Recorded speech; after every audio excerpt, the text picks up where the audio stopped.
So, the big question, the first question I invite us to walk with together, it's the question of who am I? Who are you?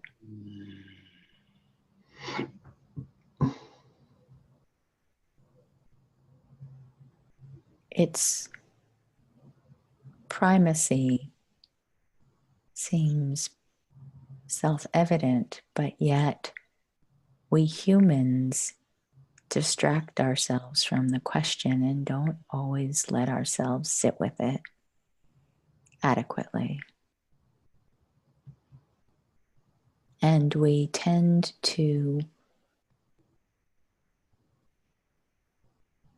follow along the footsteps of those beautiful ancestors that came before us, without whom we would not be here. But the thing is, they were here so that the next generation could evolve beyond them. And in blind love, we so often feel it's important somehow, unconsciously or consciously, to honor them by being like them. And I want to invite us to consider that we might best honor them by being different. That their suffering, that their limitations, that their hardships and their victories were not made in vain. That life not only gets through to us, but life evolves through us. It feels a sacred responsibility to me. And in life, people may think they want their children to be like them, and they may be afraid when their children look different than they do. But in death, I want to propose that those ancestors want us to be different. When they're freed from the smallness of the fears of being human, they can take that perspective of the higher self and see the value and the beauty in us evolving beyond them.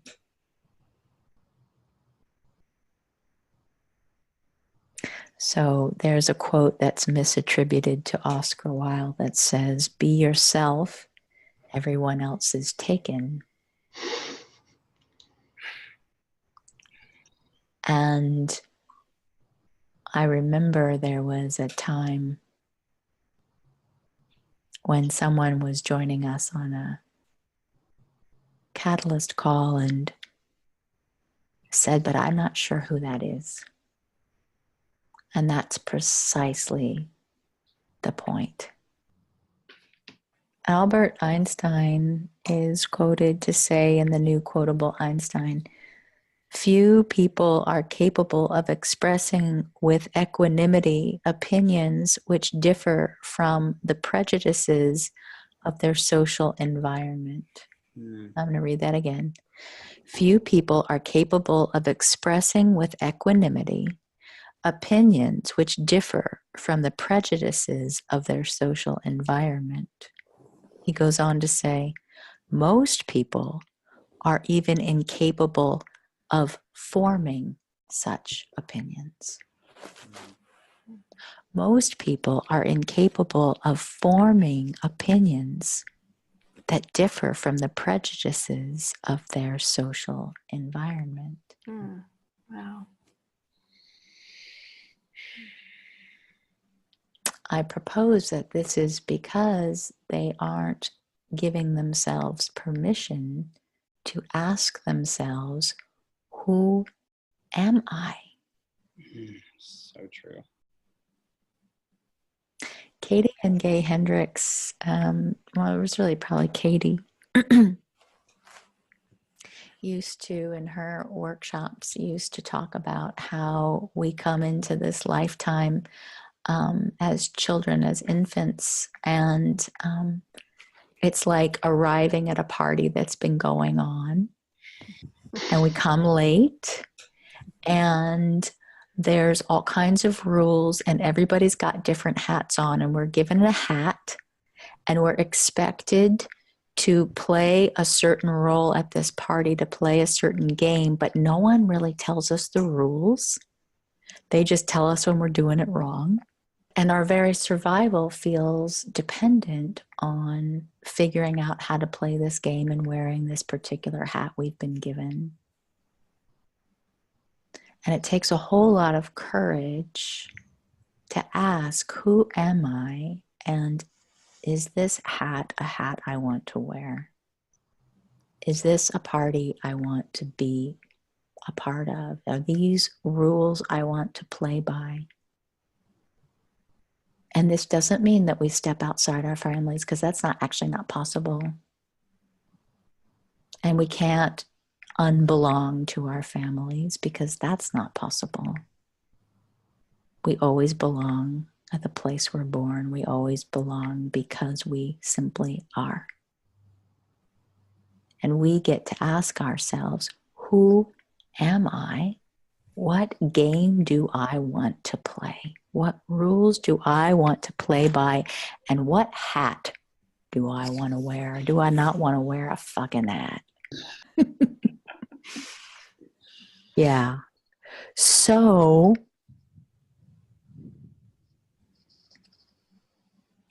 there is a book I bought just because I loved the title, and I got the book, and it wasn't what I had hoped. It's a lovely book, but it wasn't what I had hoped. But the title was so freaking awesome, and it's called All Sickness is Homesickness.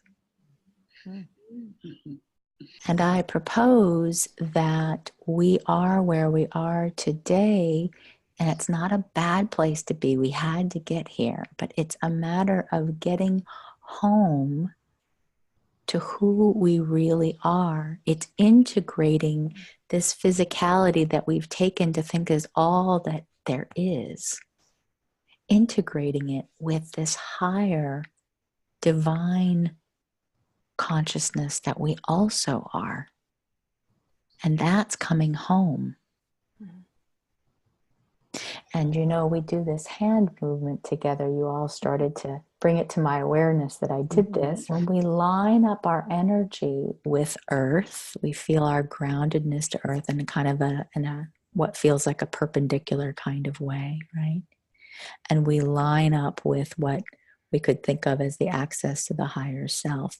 So the lower, denser energies and the higher, more refined energies. And high and low and dense and refined doesn't mean better or worse. They're just qualities.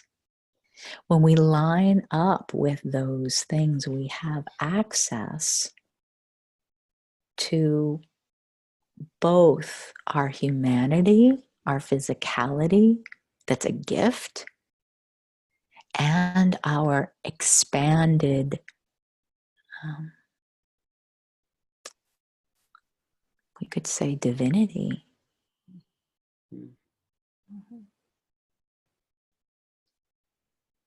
We come home, we bring these two, I say two just because it's easy, right? We bring these different energies, they're all part of our being, into alignment with each other.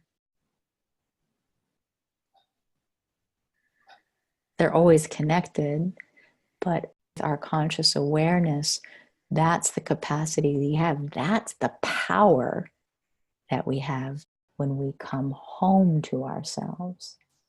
When we get aligned, what is possible? Epigenetics show us that DNA is malleable. It changes. Trauma changes DNA and it gets passed down. Why the hell? What couldn't alignment change? That's way more powerful. So